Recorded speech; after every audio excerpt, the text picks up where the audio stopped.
On October 30th, 1935, the most advanced aircraft on Earth took off in front of the people about to decide its future. 90 seconds later, it was in flames. Every expert on the field assumed the same thing. Something had failed. A part, a system, something mechanical. They were wrong. And what actually went wrong that morning would change the way pilots fly forever. This was the Boeing Model 299. 4 engines, a bomb bay, gun stations built into the fuselage, the most sophisticated aircraft anyone had built. A multi-million-dollar Army contract rode on this one flight. The men in the cockpit weren't trainees. They were the most experienced test pilots Boeing and the Army had. Men who had flown nearly every aircraft either organization owned.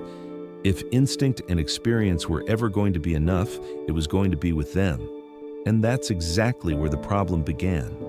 The more switches and systems a machine has, the more a skilled operator trusts memory to manage it, because memory has never let them down before.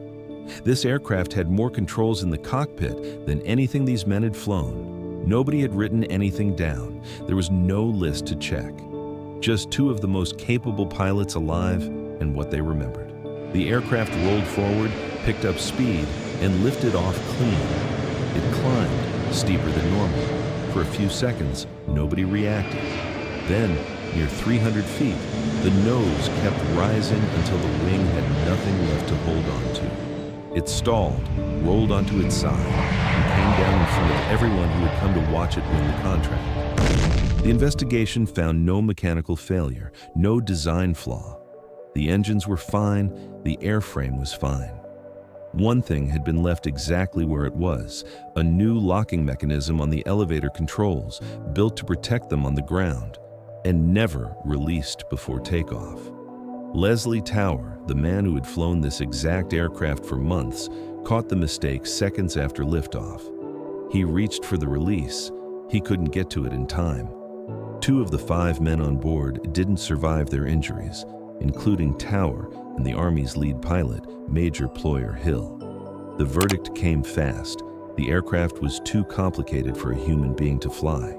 Boeing lost the contract days later.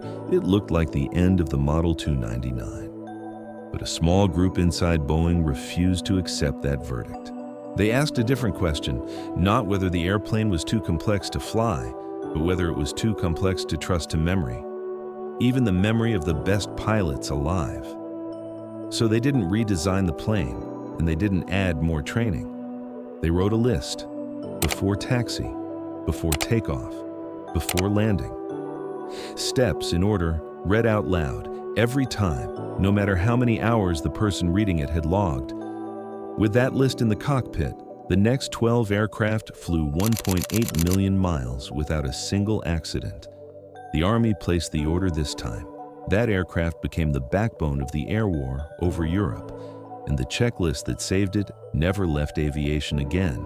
It's in every cockpit that takes off today, read by pilots with 10 hours logged and pilots with 10,000. We're not flying airplanes here, but we felt exactly what Tower and Hill felt in that cockpit. The quiet certainty that we know this market well enough not to need the list. That feeling isn't a flaw. It's just what experience does to anyone. That checklist never doubted the pilot.